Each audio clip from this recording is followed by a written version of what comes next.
Assalamu alaikum, dear students. Hope all of you will be fine and doing very well. So, our today's topic is Donne as a metaphysical poet. So before going to the main topic, Donne as a metaphysical poet, first of all, I would like to discuss something about metaphysical poetry. What? Metaphysical poetry. Do you know what is a metaphysical poetry?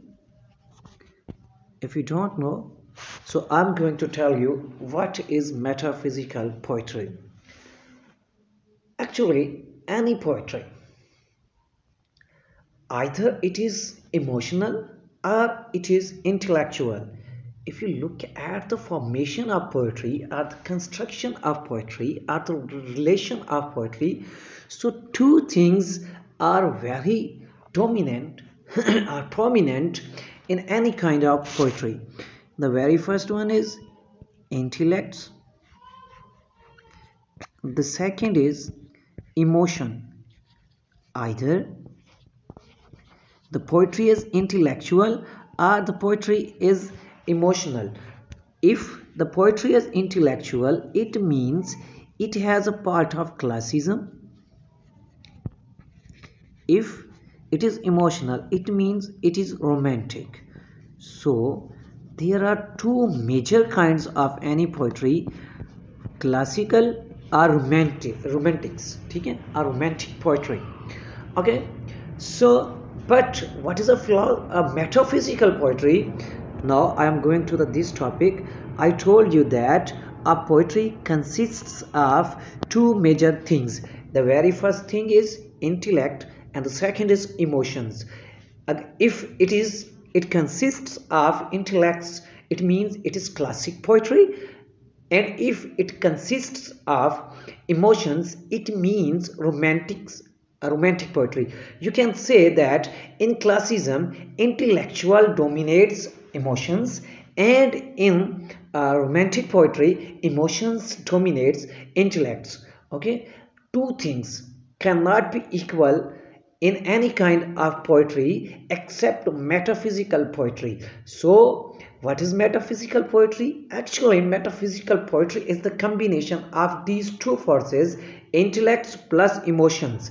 Intellects and emotions together work in a metaphysical poetry. Therefore, this poetry is complex, intellectual, full of wit, philosophical. The main thing that which makes it is the combination of intellects and emotions made this kind of poetry a philosophical poetry.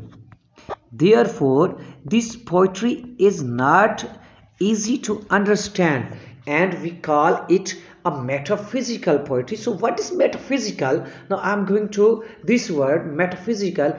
Metaphysical mean meta, it has two syllables, meta and physical, two parts. You can say this word as meta means beyond, physical means physics. It means any poetry that is beyond the reach of physical activities, in which we cannot reach physically those things. And you know that philosophy is always a metaphysics thing, in which we cannot use our physical activities, our physical faculties in philosophy. It means the metaphysical poetry will be pure philosophical. Now the metaphysical term was coined by, first of all, Dryden used this word metaphysical when he was telling about John Donne. So he said that Donne affects metaphysics. Donne affects metaphysics. Because of this reason, later Dr. Johnson, in the life of English poets, he called the group of Donne era a metaphysical group, and he called the Donne as the master of metaphysicals. So actually, in his own age, in the age of John Donne, nothing like this term metaphysical poetry or metaphysical poets was exist, but later the poets look at the poetry and the characteristics of the poetry of John Donne, and they found a lot of things in it, therefore they called it a metaphysical poetry. But in 17th century, in which the era in which John Donne was living, it was not, there was nothing like metaphysics, but they called the poetry of John Donne a strong line poetry, a strong line poetry. Why was it strong? That was the reason. Why was it strong? Because of two characteristics of his poetry. The poet of 17th century called his poetry strong line poetry. First is concise expressions. Second was deliberate roughness.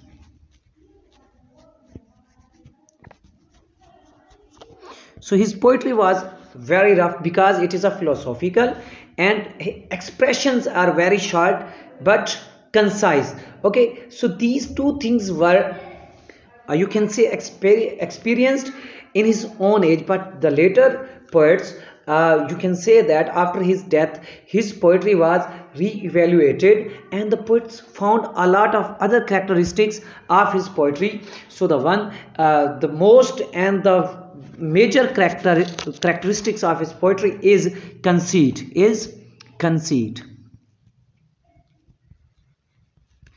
This is the major characteristic of his poetry. What is conceit? It is a far-fetched connection, you can say a kind of comparison between two dissimilar things that are far-fetched dissimilar, that has nothing and not even any clue to be you can say that similarity.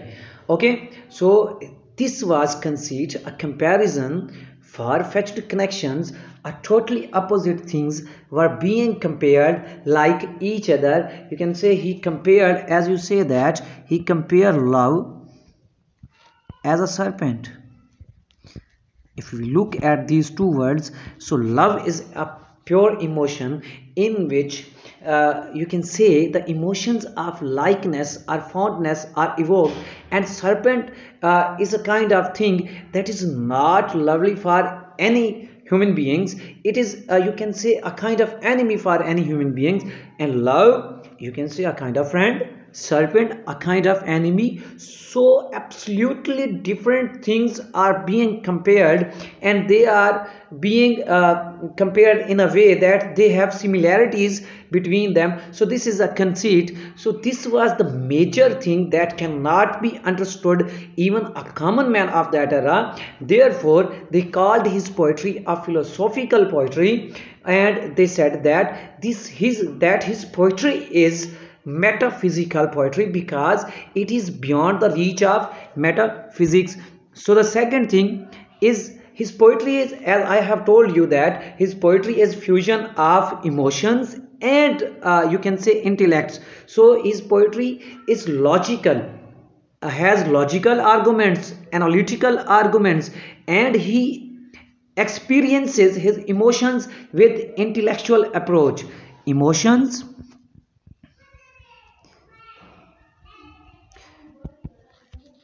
was experienced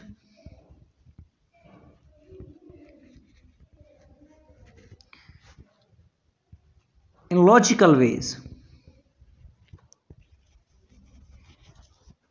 When you have logic and emotions together, so it is philosophical. That is not easy to be understood. If you look at in Urdu, in Sufism, you will not be able to understand even the apparent meanings of their poetry. So this kind of poetry is called metaphysical poetry. If I would like to say, if I have to say it in Urdu, so I will say कि सूफियों का जो कलाम है जिसे हम आसानी से नहीं समझ सकते, लेकिन हम जो क्या करते हैं, अगर उस पर तवज्जो देते हैं, बड़े गौर से उन पर फोकस करते हैं, एक एक वर्ड को समझते हैं, तो फिर हमें बाद में समझ आती है कि वो बाज़ाहिर तो छोटे से अल्फाज है, लेकिन उनके अंदर जो है गहरी बात की गई है, जिसमें हम अपनी फिजिकल जो एक्टिविटीज़ हैं उन तक रसाई नहीं कर सकते, हमारा माइंड भी उन तक जो है वो बाज़ औक़ात नहीं पहुंच सकता, तो वो हमारी फिजिकल एक्टिविटीज़ से जो होती हैं उनकी पहुंच से बहुत दूर होती हैं. So this kind of poetry was being produced by John Donne. Therefore, we call it a metaphysical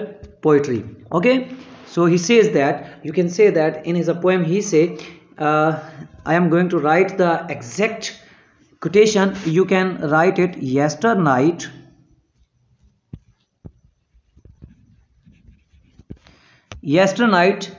the sun went hence. The sun went hence and yet is here today. And yet is here. He says that sun went yesterday without taking anything with him. He left each and everything behind him, you can say, but now again he is here. It means if sun comes back without leaving or without holding anything with it, so a writer, a man, any writer, any man, any poet can also come back from the afterward life to this life. So these arguments are very logically, and these arguments cannot be understood on a surface level. Okay, so that is why his poetry is called a philosophical poetry, or you can say that metaphysical poetry.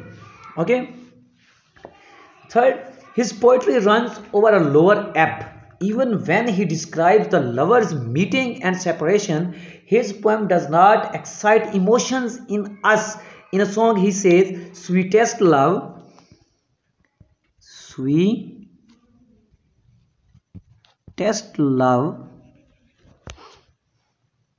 I do not go. Sweetest love, I do not go for weariness of thee. For weariness of thee. That he is not parting from the weariness from his beloved, or in the hope of some fitter love. Rather, he is parting, you can say, he is parting so that this small separation may prepare his beloved for that permanent separation of death. He is giving a logic even in the lines of emotions. So you can say that each and every line, even when he is dealing with the emotions of his beloved, so he is giving us a logic. He is preparing his beloved through this temporary separation from the real separation of death. So he says that when all die, so my beloved will always already be used to the separation. Therefore she will not feel a lot of pain, and she will not weep so much.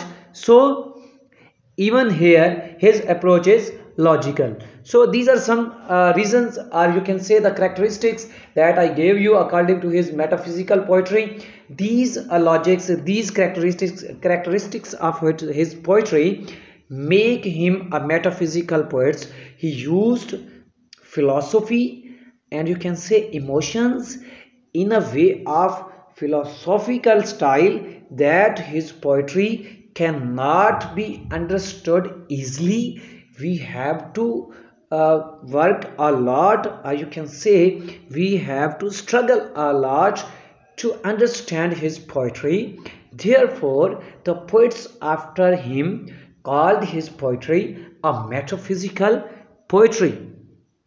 You can say that John Donne was a metaphysical poet because his poetry is a fusion of intellects and emotions all together that makes his poetry a philosophical poetry.